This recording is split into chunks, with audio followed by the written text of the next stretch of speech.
Hi, Rachel. Nice to meet Hi, you. Rachel. Nice to meet you. So we are a huge Croods family. We are Croods geeks. We love it. So my first question is for Mark and Todd. So the Croods family tree happens after Croods New Age. Everybody's living in the tree house together, probably button heads. Um, but we're delving into new territory here because we never really got to see much of the Bettermans past or who they really in the movies. So what was it like creating and writing and just putting together those dynamics that have to be explored in this show?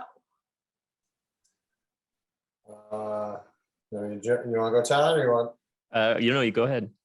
Well, I thought the movie does a really good job of sort of setting up the families and what their differences are. And obviously, you have the first movie where they did a great job of setting up the all of the Croods and sort of what makes each of them tick. And so a lot of the harder work was done. I think our job was to sort of take what had been done with the movies and then dive a little deeper into like take all the fun toys they created in the movie and then put them in a sandbox and bang them together, see what happens when you're in there longer. And then also putting different pieces together, like, pairing Hope and Ugga and sending them on an adventure, seeing exploring Dawn and Eep's friendship in greater detail and how those two, despite their very different backgrounds and upbringings, how they managed to, be so close. So we're very lucky, that a lot of the hard work was done, but from there, it's just fun to dive in and go deeper. Yeah, that's the nice thing about sort of being with the Croods. They're their own family unit, and then the sequel film introduced the Bettermans. So we then start working on a show where we have 9 or 10 principal characters, and we want to make sure that they all have their own unique stories. And so like Mark said, we kind of started with what was done on the feature, and then got our own. We were able to do our own versions of all their, explore their personalities a little more and expand upon all of the interpersonal relationships between all these 10 people. It was a lot of fun to kind of be able to explore them further beyond what they did in the movie.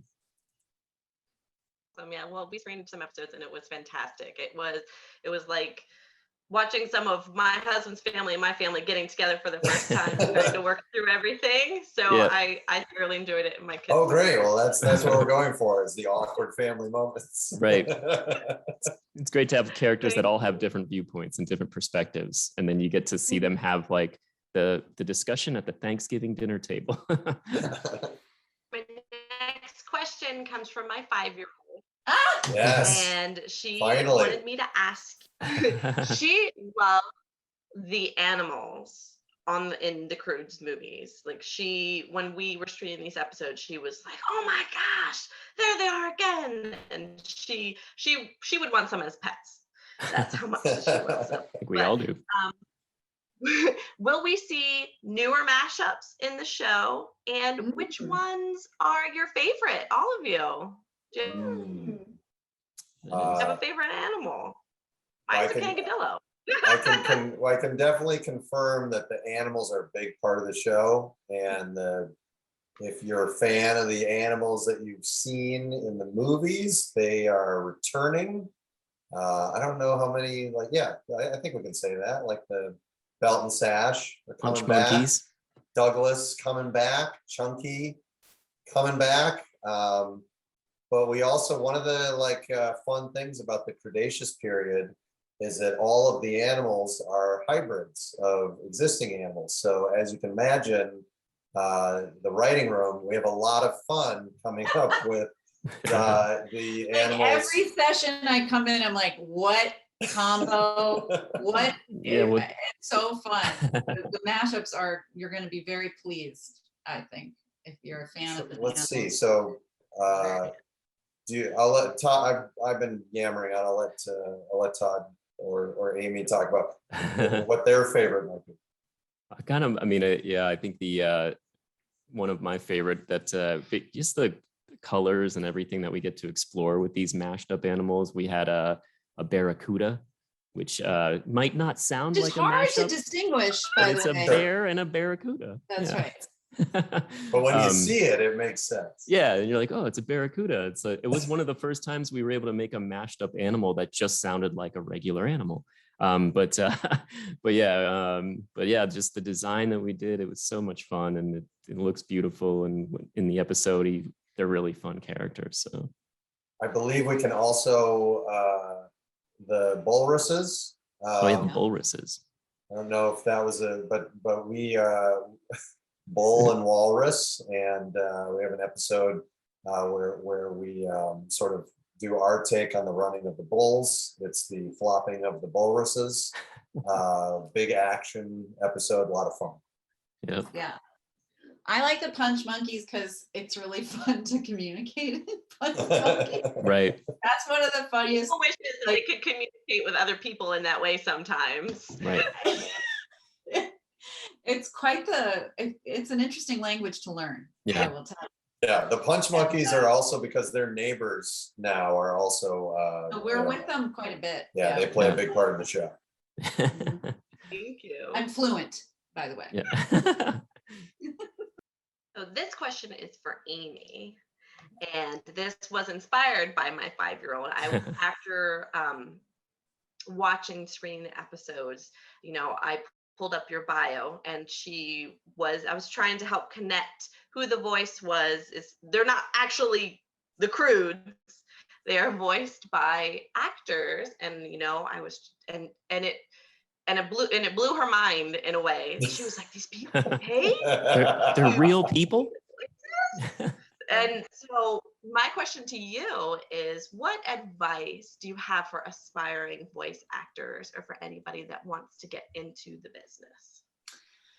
I used to read the labels of bottles of shampoo when I was a kid in the bathroom. So I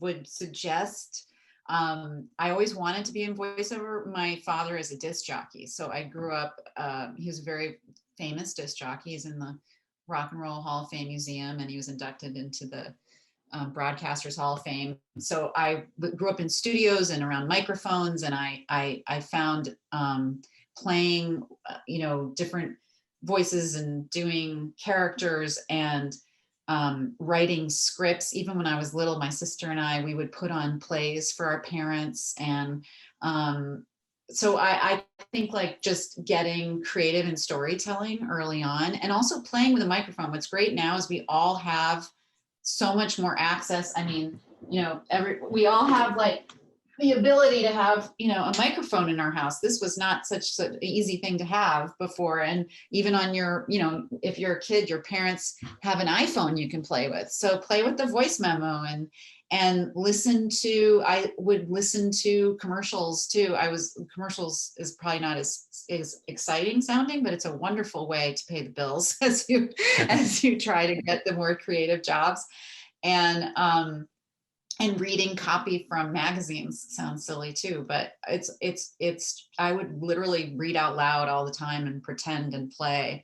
So by the time I was in a studio and behind a microphone, I was very comfortable. There's something about a microphone that can really freak people out, and I see the most creative people like shut down, and get kind of nervous with it. So I would just say play, and create your own content. And that's usually I got cast in a play in Chicago where I did multiple voices, and I was lucky enough that there was a voiceover agent in the audience. And she was like, "Have you ever thought about voiceover?" And I was like, "Have I thought about voiceover? Yes, I